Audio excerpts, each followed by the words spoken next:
Hola chicos, ¿cómo están? Vamos a dar comienzo al tema de números complejos.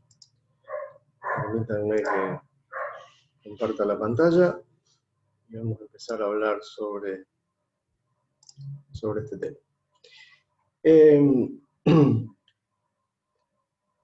Formalmente el tema números complejos se introduce a partir de lo que se llama un par ordenado de números reales. Pero viene una aclaración inmediata, que la forma del número complejo como par ordenado la vamos a utilizar muy poquitito.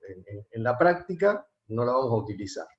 Es solamente para poder introducirlo a partir de algo conocido, que son los números reales, pero enseguida ya van a ver ustedes que dentro de un ratito nomás abandonamos la forma de par ordenado del número complejo y no la vamos a volver a utilizar. Así que no se preocupen demasiado por esta forma, sino por la forma binómica que la vamos a ver enseguida.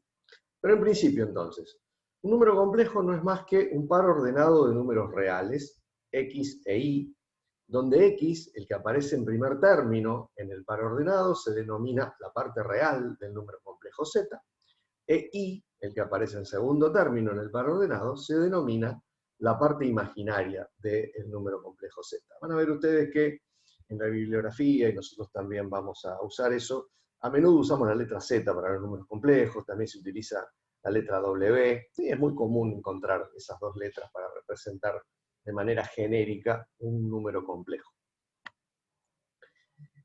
Por definición, la unidad imaginaria es el par ordenado cuyo primer componente vale 0 y la segunda componente vale 1. Y esa unidad imaginaria se representa con la letra I latina. Y enseguida vamos a ver la importancia central que tiene. Se denomina complejo conjugado, y es algo que vamos a utilizar bastante a lo largo de todo este curso, a un número complejo que respecto a otro tiene la misma parte real, es decir, tiene la misma primer componente del par ordenado, la misma x, según la notación que estamos utilizando, y la y, la parte imaginaria, está cambiada de signo. Ahora bien, vamos a empezar con las propiedades y encaminarnos hacia las operaciones de los números complejos. Dado dos números complejos, z1 y z2, cada uno de ellos tiene sus partes reales y sus partes imaginarias. ¿Cómo sabemos si esos números complejos son iguales? Muy bien, son iguales si solo si coinciden las partes reales, es decir, según la notación que estamos usando, x1 es igual a x2, y también y1 es igual a y2. Es decir, la igualdad de dos números complejos se da únicamente si las partes reales coinciden y las partes imaginarias también, lo cual es una cuestión que parece bastante obvia, y de hecho así es. ¿Cómo sumamos y cómo restamos dos números complejos? Bueno, la suma consiste en sumar las partes reales y en sumar, por otro lado, las partes imaginarias, y la resta, de manera análoga, se hace x1 menos x2 e y1 menos y2. Es decir, se opera con las partes reales por un lado y con las partes imaginarias por el otro. Hasta ahí no parece haber nada demasiado extraño. Lo un poquito extraño, o lo que no resulta tan fácil de explicar, por lo menos a primera vista, es cómo se multiplican los números complejos. Porque esta expresión que ustedes están viendo, del producto, está perfectamente definido lo que hay que hacer. Hay que multiplicar la parte real del primero por la parte real del segundo, y hay que restarle la parte imaginaria del primero multiplicada por la parte imaginaria del segundo. Eso constituye la parte real del número complejo z1 por z2. Bueno, para obtener la parte imaginaria hay que hacer algo parecido: la parte real del primero por la imaginaria del segundo, más la real del segundo por la imaginaria del primero, pero no queda muy claro por qué se define la multiplicación, por qué se define el producto de esa manera. Déjenme un ratito y enseguida nos vamos a dar cuenta por qué se define de esa forma. Pero, en principio, usemos esa definición de producto. Recién dijimos que la unidad imaginaria era el número complejo, el par ordenado 0, 1. Hagamos y por y, hagamos el producto de y por sí mismo. Calculemos en definitiva y cuadrado. Es decir, multipliquemos el par ordenado 0,1 por el par ordenado 0,1 por sí mismo. Y si usamos esta definición que hemos visto recién, vamos a obtener como resultado un número real menos 1 como i al cuadrado. Esa va a ser nuestro resultado más importante de esta primera parte y algo que de tanto utilizarlo nos vamos a terminar acordando de memoria, por supuesto. Pero la unidad imaginaria elevada al cuadrado es igual a menos 1. Lo cual es curioso, ¿verdad? Porque todos sabemos que ningún número real elevado al cuadrado nos da negativo. Bueno, precisamente este no es un número real. La unidad imaginaria i no es un número real, por eso elevada al cuadrado nos da ese resultado tan extraño, menos 1. Ahora bien, vamos a encontrar entonces a partir de esto una forma un poquito más cómoda de representar el número complejo. Teniendo en cuenta las definiciones que dimos hasta ahora, el número x, el número real x, se puede representar como un número complejo, en general, que tiene como primera componente la parte real, precisamente x, y como segunda, la parte imaginaria, 0. El producto de la unidad imaginaria y por el número real y se representa entonces como el producto de 0, 1, acuérdense que 0, 1 es la unidad imaginaria, y el número real y es, de la misma manera que el número real x tenía esta forma, el número real y tiene esta forma. Si multiplicamos esto con la regla del producto que recién mencionábamos y que se ve acá arriba, obtenemos el número complejo 0i. Quiere decir entonces que el número complejo dado por el par ordenado xi, nosotros lo podemos representar como el par ordenado x0 sumándolo al par ordenado 0i. Fíjense que si en esta suma aplicamos la definición que tenemos acá arriba, obtenemos precisamente el par ordenado xi. Pero fíjense, x0 se puede representar por x, y 0i se puede representar por y.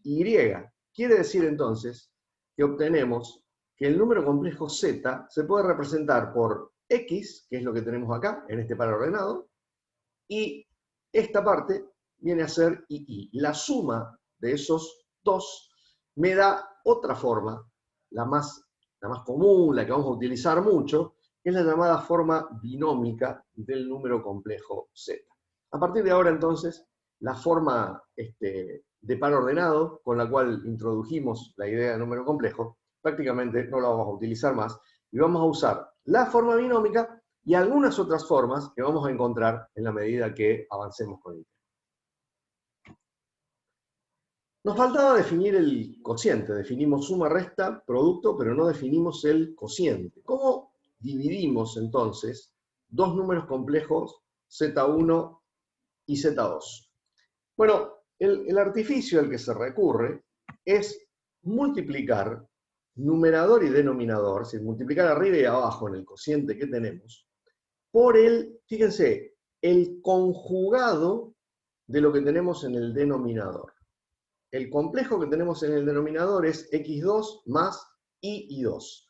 Multiplicamos por su conjugado, que tenía la misma parte real, x2, y la parte imaginaria i2 cambiada de signo.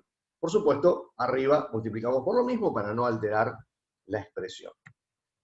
Veamos qué pasa cuando multiplicamos, como en el denominador, un complejo por su conjugado.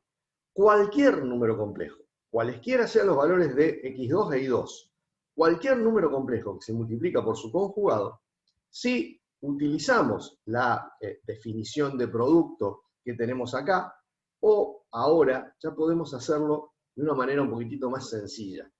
¿Por qué? Porque acá estamos multiplicando dos binomios.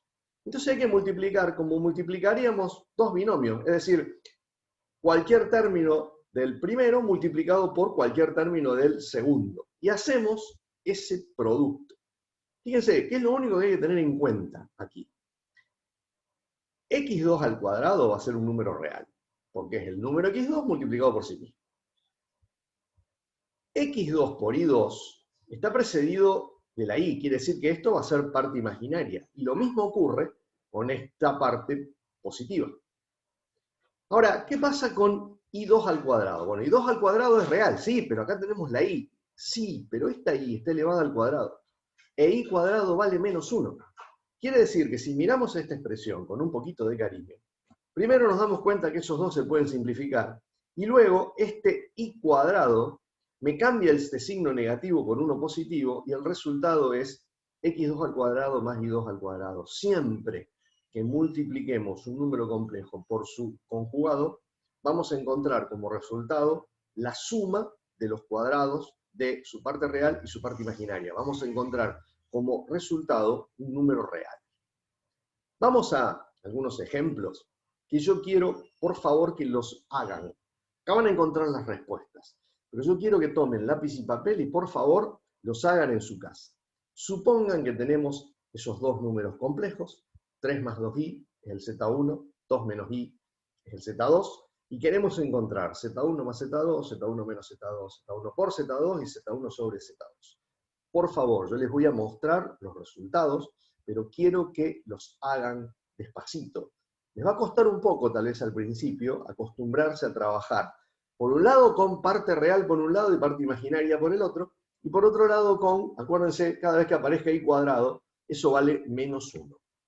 Pero háganlo porque esto, a medida que avance el curso, tiene que transformarse en algo muy sencillo. Tenemos que trabajar con el álgebra de los números complejos de una manera muy simple. A ver, este tipo de problema que estamos dando acá, tiene que ser algo que de acá a un par de semanas ustedes resuelvan casi sin exagerar, con los ojos vendados y la mano atada a la espalda.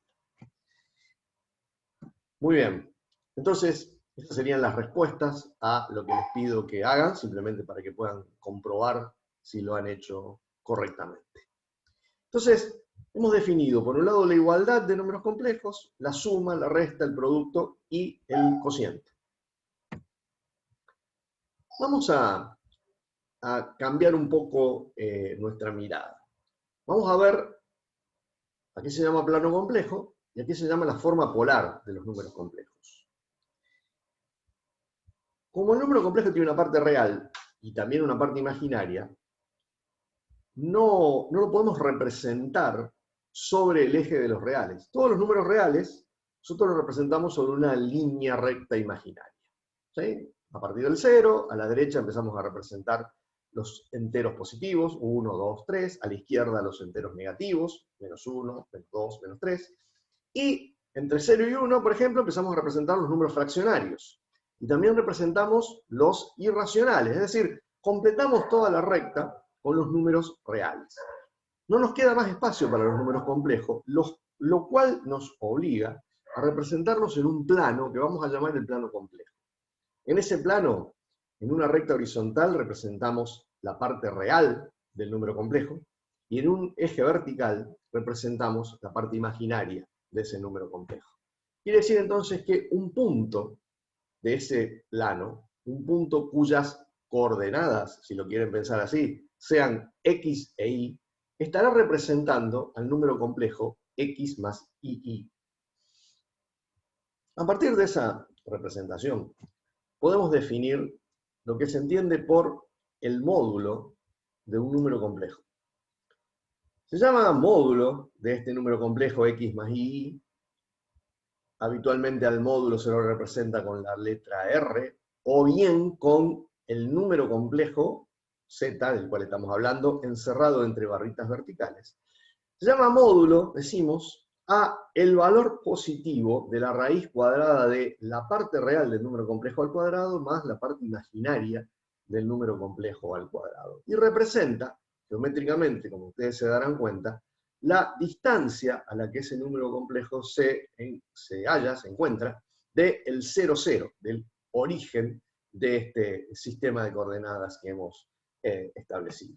Simplemente como ejemplo, si nuestro número complejo fuera 3 menos 2i, el módulo de ese número complejo, utilizando la definición que tenemos allí, se calcula como el valor positivo de la raíz cuadrada de la parte real, que es 3 elevado al cuadrado, más la parte imaginaria, que es menos 2. Fíjense que cuando hablamos de parte imaginaria, no estamos incluyendo a la unidad imaginaria, no estamos incluyendo a la i latina. Es el número que multiplica a la i latina. Esa es la parte imaginaria. Ese es el Y que estábamos representando aquí. Ponemos todo eso ahí, operamos y nos queda que más raíz cuadrada de 13, lo que dé raíz cuadrada de 13, no es una raíz exacta, es el módulo de ese número complejo. También podemos definir el argumento de ese número complejo. El argumento que habitualmente se representa con la letra tita o bien con esta palabrita arg, la abreviatura de argumento, indicando acá cuál es el número complejo correspondiente, es este ángulo que tenemos acá. Y es muy fácil darse cuenta que teniendo ese ángulo tita, la parte real x se obtiene como el módulo multiplicando al coseno de tita, y la parte imaginaria como el módulo multiplicando a el seno de tita. Quiere decir entonces que, aparte de la forma binómica que veíamos recién, vimos la forma de par ordenado, que dijimos que prácticamente no la vamos a utilizar, vimos la forma binómica y ahora tenemos otra forma que llamamos forma polar del número complejo. Porque si x es r coseno de tita, muy bien, lo reemplazamos, y la parte imaginaria y es r seno de tita, muy bien, la reemplazamos, y tenemos otra manera de escribir el número complejo. No ya a partir de sus partes reales e imaginarias, x e y, sino a partir de otra información que en definitiva es análoga, pero yo puedo dar el módulo y el argumento de ese número complejo, y no directamente la parte real y la parte imaginaria. Con dar el módulo y el argumento, implícitamente estoy dando la parte real y la parte imaginaria, pero a partir de otra información. Tengo r y tita como información del número complejo. Por supuesto, puedo pasar de la forma polar a la forma binómica y viceversa, de la binómica a la polar, cada vez que me dé la gana. Vamos a aclarar un poco algunas cuestiones relacionadas con el argumento. Supongamos que tenemos ese número complejo, un número complejo muy particular, que hemos elegido simplemente por conveniencia. Ubicamos el número complejo, su parte real es raíz de 3 dividido 2, la medimos acá sobre el eje horizontal, la parte imaginaria es 1/2, la medimos en vertical, y ubicamos el número complejo. Aquí se llama el argumento de ese número complejo. Bueno, habíamos dicho que era el ángulo. ¿Cuál ángulo? Bueno, ese ángulo que vemos ahí, sí. Para este número complejo, la cosa es bastante sencilla. Pero, permítanme volver un poquitito atrás. Para algún otro número complejo se nos puede complicar un poco. Entonces, pensemos un poquito. ¿Cómo podemos representar, cómo podemos explicar qué es el argumento? ¿Cuál es el ángulo correspondiente a ese número complejo? ¿Cuál es el argumento que le corresponde? Podemos decirlo de esta manera. Supongamos que tengo una flecha giratoria que puede girar alrededor del origen de coordenadas, puede girar alrededor del 0, 0, y que está ubicada originalmente en la dirección del eje X positivo. ¿Cuál es el argumento? Bueno, es el ángulo que esa flecha debe girar. Recuerden, el centro de giro de la flecha es 0, 0.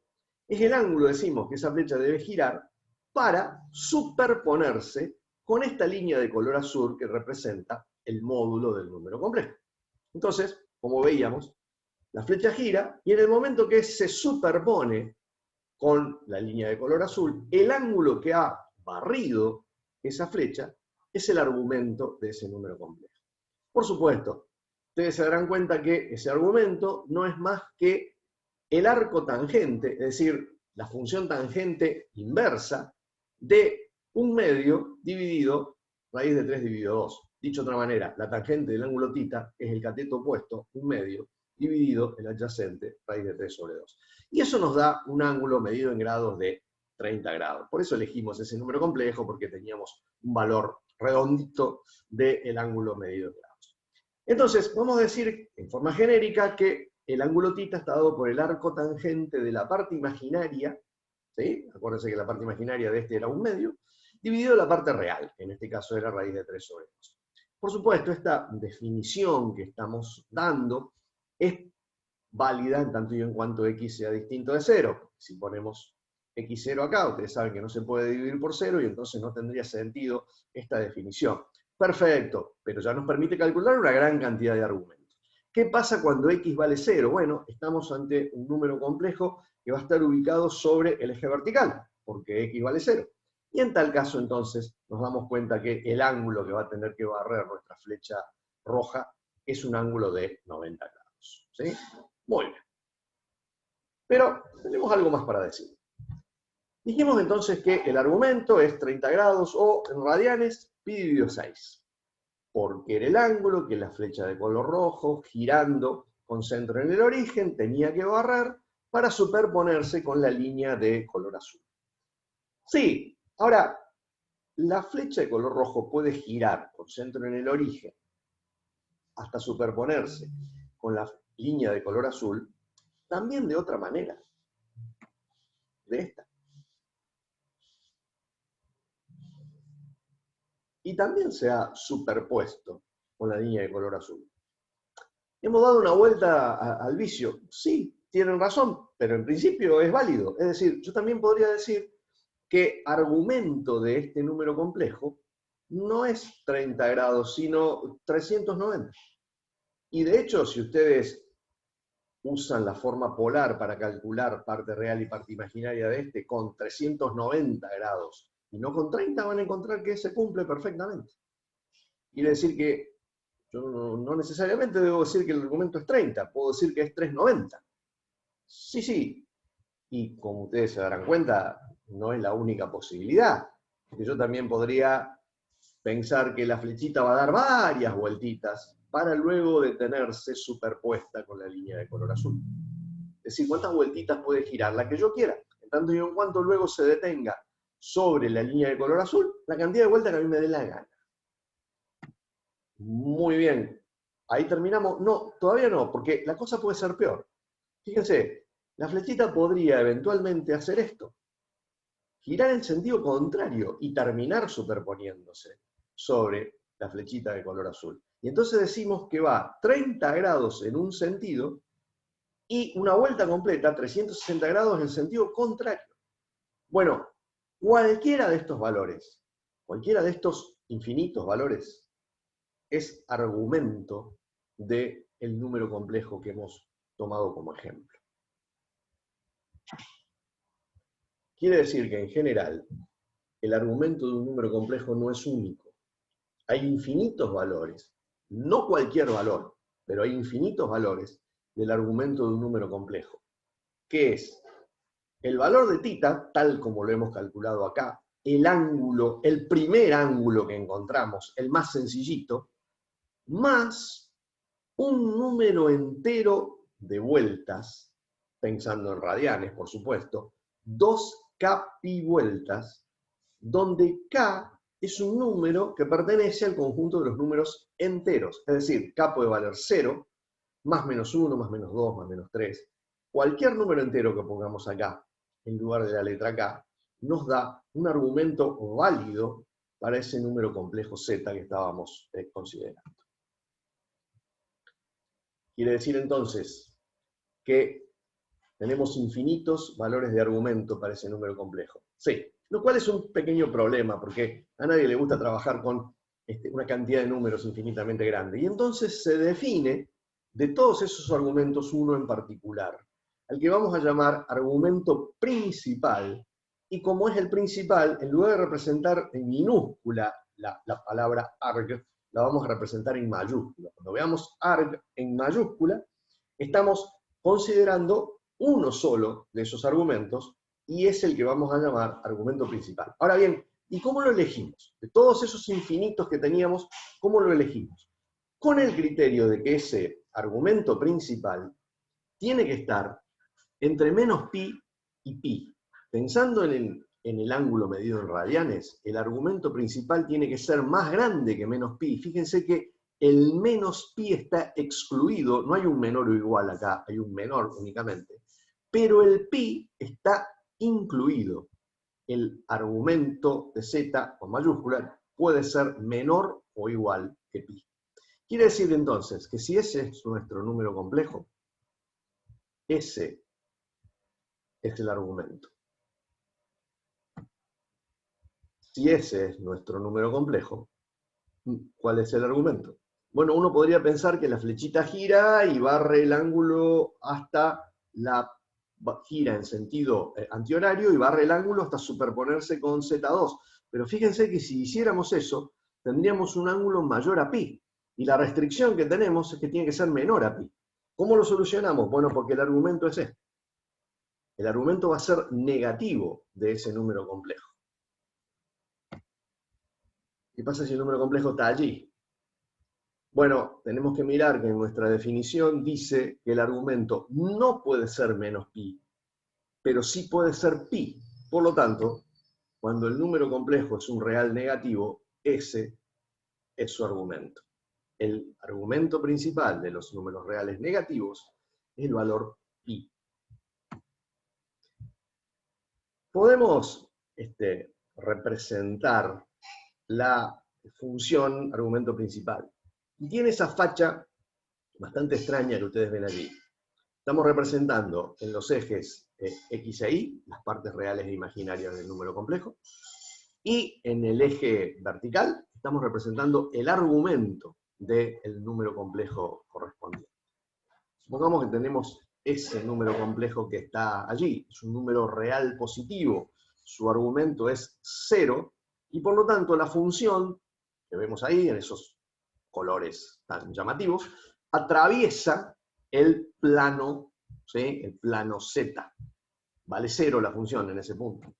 ¿Qué pasa si tomo un punto allí? Tomo un punto en el cuarto cuadrante, tomo un punto que va a tener parte real positiva y parte imaginaria negativa. Bueno, el argumento va a ser negativo. El argumento, la función va a estar por debajo del plano. El argumento va a ser negativo. Por supuesto, si me muevo alejándome del origen pero sin cambiar la dirección, el argumento no cambia, porque el ángulo que tendré que haber barrido para llegar a ese punto es el mismo que para el punto que considerábamos previamente. Por supuesto, si ahora movemos el punto y nos ubicamos allí, el argumento seguirá siendo negativo, en particular para un punto que está ubicado allí, del lado negativo del eje imaginario, el argumento vale menos pi sobre 2, menos 90 grados. Y si movemos el punto allí, muy cerquita del eje real negativo, pero no sobre el eje real negativo, el argumento es casi menos pi. No va a llegar a ser menos pi nunca, pero en tanto acerquemos al punto, al eje real negativo, tanto más se va a acercar a el valor de su argumento, tanto más se va a acercar el valor de su argumento al número menos pi. Muy bien. ¿Qué sucede si ahora tomamos puntos en el primer cuadrante? Parte real positiva, parte imaginaria también positiva. La función está por encima del plano Z, es decir, el argumento es positivo. Para ese punto que tenemos dibujado allí, va a ser un argumento menor a pi sobre 2, menor a 90 grados. Si lo movemos hasta allí, por supuesto, ese ángulo que está marcado allí va a ser el argumento. Y por último, si lo hacemos llegar a el eje real negativo, acuérdense que el argumento principal incluye el valor de pi, pero no incluye el valor de menos pi. Si está sobre el eje real negativo, entonces su argumento va a ser pi. La función argumento principal, entonces, tiene una discontinuidad, decimos, sobre el eje real negativo. Es ese hueco, ese salto que ustedes ven allí en la función. ¿Por qué? Porque si nos acercamos por el lado de partes imaginarias positivas, nos acercamos a un argumento pi. En cambio, si nos acercamos por el lado de partes imaginarias negativas, nos acercamos a un valor de argumento de menos pi. Les dejamos una preguntita para luego, en todo caso, discutirla en alguna clase de consulta. Esa función, argumento principal, ¿está definida para todo valor de z? Es decir, dicho de otra manera, dado cualquier número complejo z, dado cualquier número, acuérdense que los complejos terminan incluyendo los números reales, ¿sí? Cualquier complejo, entre comillas, que tenga parte imaginaria 0, es un número real. Dado cualquier número complejo z, cualquiera, ¿está definida la función argumento principal para ese número complejo? Lo vamos a discutir en alguna clase de consulta. Muy bien, entonces, habiendo aclarado un poco esa cuestión de los infinitos argumentos que puede tener un número complejo, repetimos la definición, se toma uno de ellos como argumento principal y es el que cae en el intervalo menos pi, pi, excluyendo el menos pi. ¿Sí? Entonces, argumento con minúscula son esos infinitos valores que habíamos mencionado recién.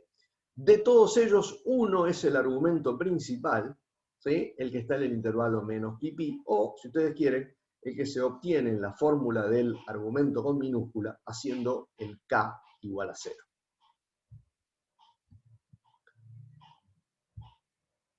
Vamos a redefinir lo que habíamos visto recién. Si ahora yo tengo el número complejo en forma polar, es decir, no tengo x e y, no tengo sus partes reales e imaginarias, tengo su módulo r y su argumento θ.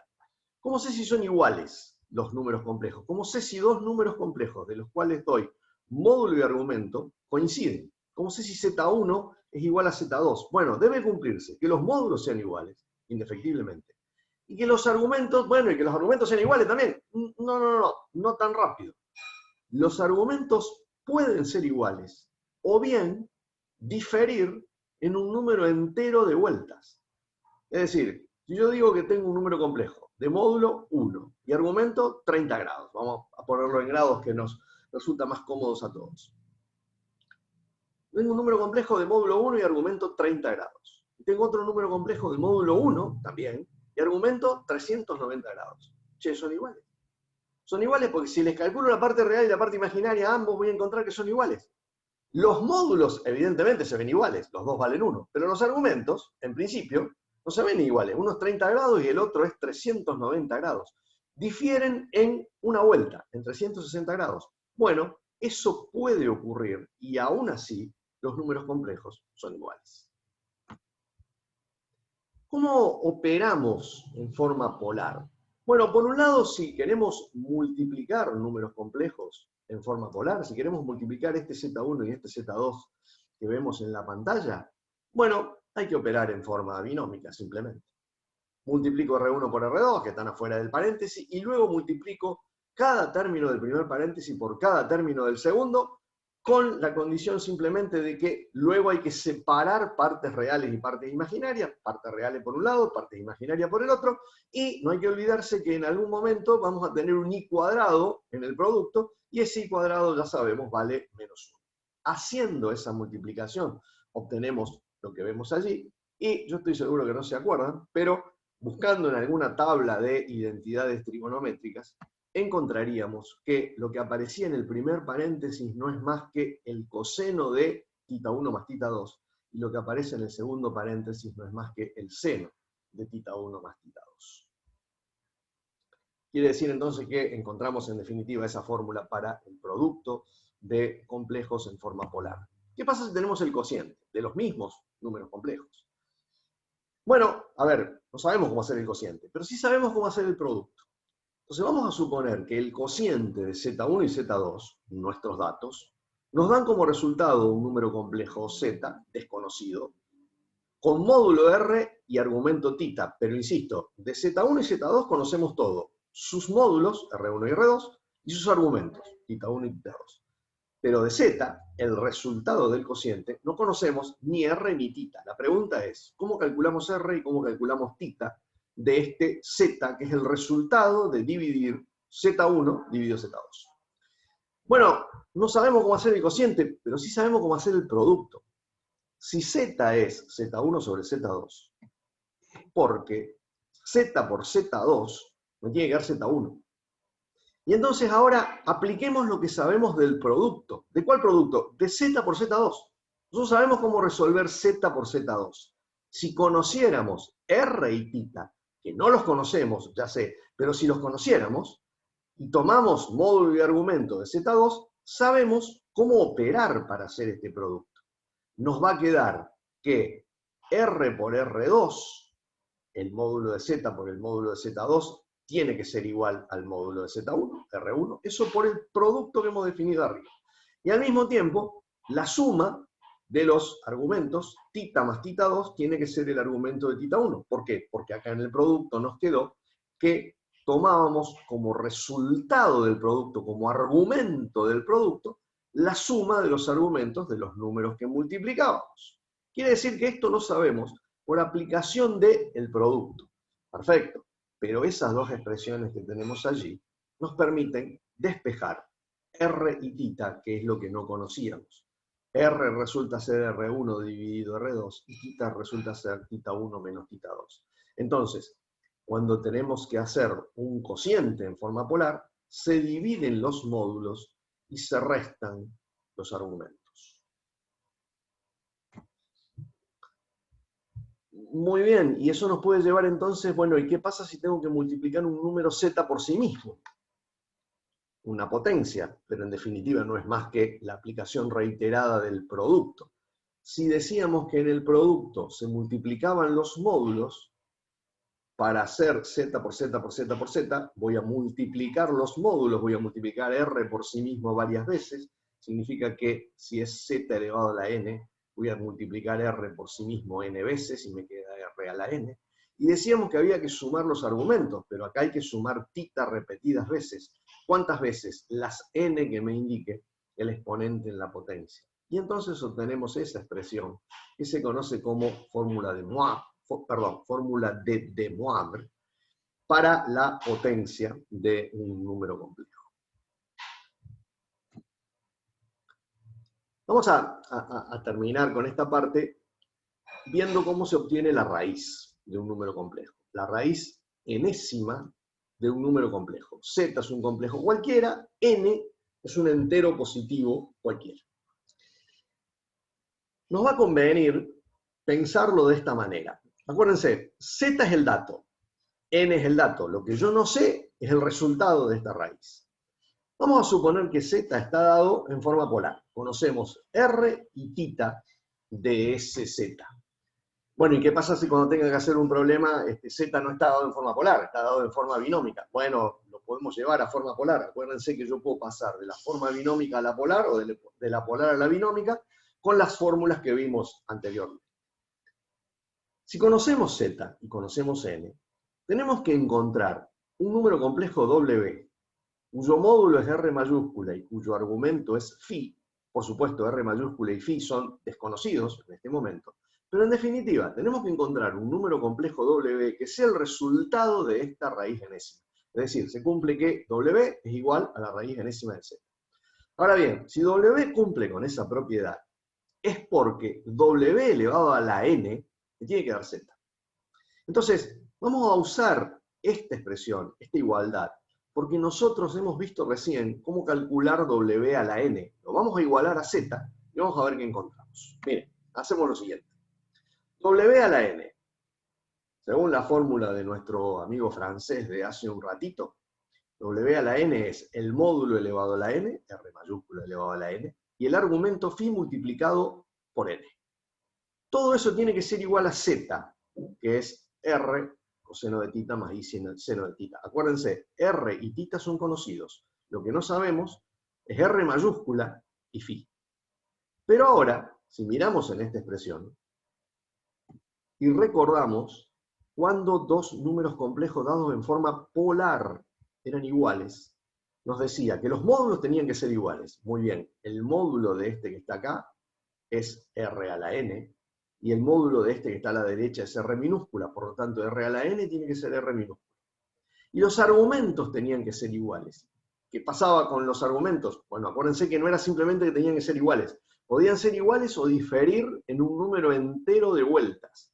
Y entonces decimos que n phi, el argumento de este, tiene que ser igual a este, o bien igual, pero diferir en un número de vueltitas. Tenemos esas dos expresiones. De la primera, despejamos simplemente el valor de R grande. Metemos en la calculadora el módulo R pequeño y le sacamos la raíz enésima, valga lo que valga n. Y de la segunda, despejamos el valor de phi. ¿Qué problema tenemos? Que este k, que aparecía acá, si recuerdan, era un número entero, cualquiera. Hay infinitos números enteros, quiere decir que da la impresión, en la medida que yo voy poniendo los distintos números enteros acá, donde dice k, voy a obtener valores diferentes para phi, infinitos, a priori, valores diferentes. Y en realidad no es así.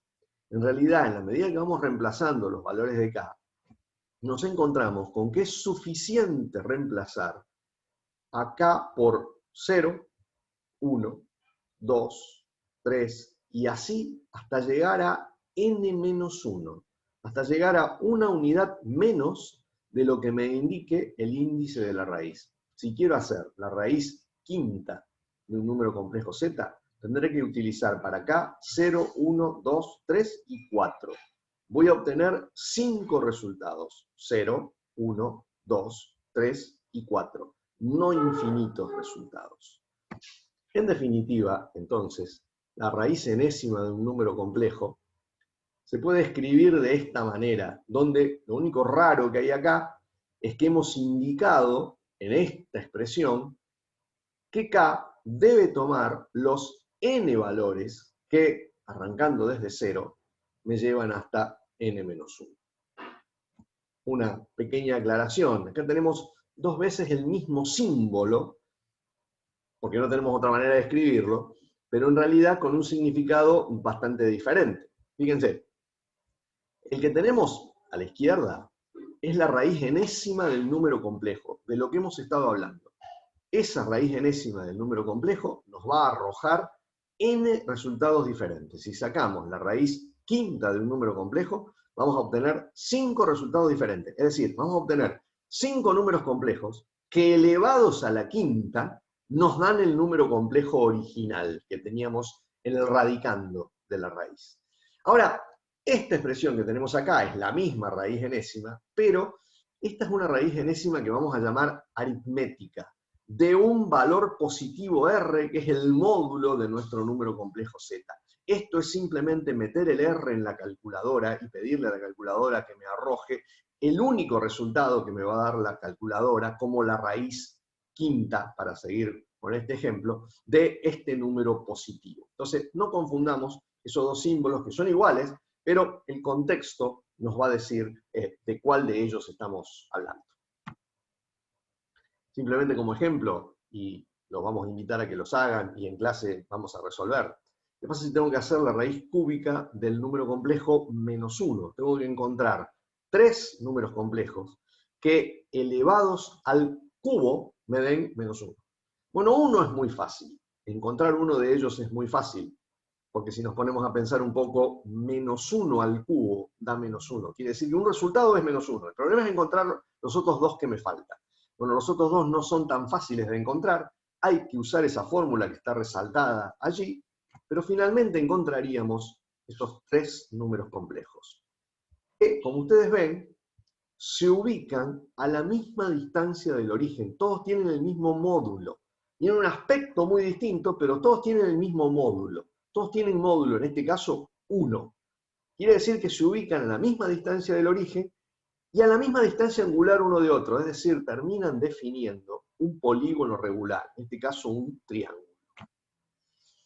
Si queremos hacer la raíz cuarta de 1, bueno, acá podríamos encontrar los resultados pensando un poquitito, pero los podemos encontrar aplicando la fórmula y encontraríamos esos 4 resultados. De nuevo, todos ubicados a la misma distancia del origen y todos, si los unimos, definiendo un polígono regular, un cuadrado en este caso. ¿Qué pasa si queremos hacer eso? Bueno, por supuesto vamos a encontrar 6 resultados distintos, todos con el mismo módulo, definiendo un polígono regular, un hexágono en este caso, y esos 6 resultados son aproximadamente esos que se obtienen aplicando sistemáticamente la fórmula que ustedes ven resaltada acá en esta pantalla. Con esto terminamos la primera parte de números complejos. Vayan trabajándolo con cuidado y vamos a, en las clases, recurrir a todas estas fórmulas para hacer problemas. Muchas gracias por escucharnos.